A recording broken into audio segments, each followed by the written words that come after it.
একসময় দেখা যাবে হাতে হারিকেল আর পিছনে বাঁশ।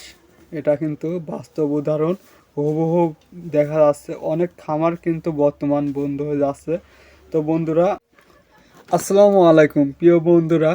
আজ ভিডিও থাম্বনেল দেখে অবশ্যই বুঝতে পারছেন ভিডিওটি কোন বিষয় হতে চলছে। তো ভিডিওটি না টেনে সম্পূর্ণ দেখুন, হয়তো আপনার চিন্তা ভাবনা বদলে যাবে আজকের এই ভিডিওটি দেখার পরে। বন্ধুরা, আপনার কাছে সাপোজ 5 লক্ষ টাকা আছে। অনেক ভাই প্রশ্ন করে যে ভাই নতুন খামার করতে চাই, কত টাকা ইনভেস্ট করলে আমি সফলতার দেখা পাবো। হ্যাঁ, সবার প্রশ্নের উত্তর নিয়ে আজকে ভিডিওটি করা। তো যে সকল ভাইরা নতুন উদ্যোক্তা হতে চান তাদের জন্য ভিডিওটি খুবই গুরুত্বপূর্ণ। সাপোজ ধরেন আপনার কাছে 5 লক্ষ টাকা আছে, আপনি বিভিন্ন খাত থেকে জোগাড় করছেন, আপনার 5 লক্ষ টাকা সঞ্চয় হয়েছে, আপনি 5 লক্ষ টাকা দিয়ে খামার করতে চাচ্ছেন, কিন্তু আপনাকে একটি ঘর নির্মাণ করতে গেলেই কিন্তু প্রথমে 1 থেকে 1.5 লক্ষ টাকা আপনার খরচ হয়ে যাবে। আর বাকি টাকা দিয়ে আপনি খামার যখন শুরু করবেন, খামার যখন গরুগুলো আপনি কিনলেন, কেনার পরে দেখা গেল গরুর খাদ্য, আবার আপনার তো নতুন খামারে আপনাকে অবশ্যই ডাক্তার আনতে হবে যে কোনো সমস্যার কারণে। তো আপনার এদিক সেদিক দিয়ে 1 লক্ষ টাকা কিন্তু আপনার এক্সট্রা হাতে রাখতে হবে। আর এভাবে যদি আপনার খামার চিন্তা ভাবনা করছেন, খামারে অনেক লাভ। খামার করলেই ঘর বাড়ি অনেক কিছু করা যায়, হ্যাঁ করা যায়, তবে আপনাকে অবশ্যই সময় নিয়ে করতে হবে। যদি আপনি প্রথম অবস্থায় 5 লক্ষ টাকা দিয়ে খামার শুরু করেন, তাহলে কিন্তু আপনার একসময় দেখা যাবে হাতে হারিকেল আর পিছনে বাঁশ। এটা কিন্তু বাস্তব উদাহরণ। হুবহু দেখা যাচ্ছে অনেক খামার কিন্তু বর্তমান বন্ধ হয়ে যাচ্ছে। তো বন্ধুরা, হ্যাঁ, আপনি একজন নতুন উদ্যোক্তা হতে চান, কিভাবে একজন নতুন উদ্যোক্তা হবেন?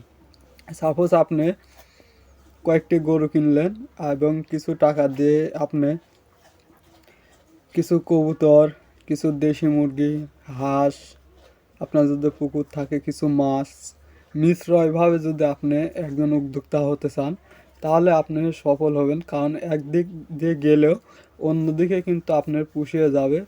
এভাবে আপনি একজন সফল উদ্যোক্তা হয়ে যাবেন।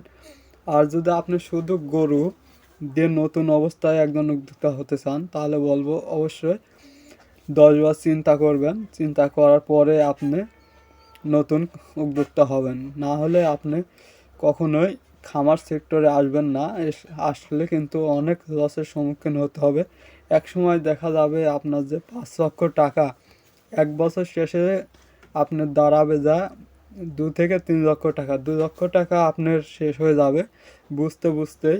হ্যাঁ, নতুন অবস্থায় খামার করবেন, তবে ধীরে সুস্থে অল্প দিয়ে যদি আপনি শুরু করেন। আপনি সাপোজ আপনার 5 লক্ষ টাকা আছে, আপনি অন্য খাতে কিছু টাকা খাটান এবং 2 থেকে 3টা গরু আপনি কেনেন, কেনার পরে সেগুলা 2-3 বার পালন করেন। যদি আপনি হাড্ডিসার গরু কিনে খামার করতে চান, তাহলে প্রথম অবস্থায় 2 থেকে 3টা গরু কিনবেন, কেনার পরে আপনি তা দিয়ে শুরু করবেন। 2-3 বার পালন করার পরে আপনার মধ্যে কিছু অভিজ্ঞতা তৈরি হয়ে যাবে। যদি এভাবে আপনি শুরু করেন, অবশ্যই একদিন সফল খামারি হবেন।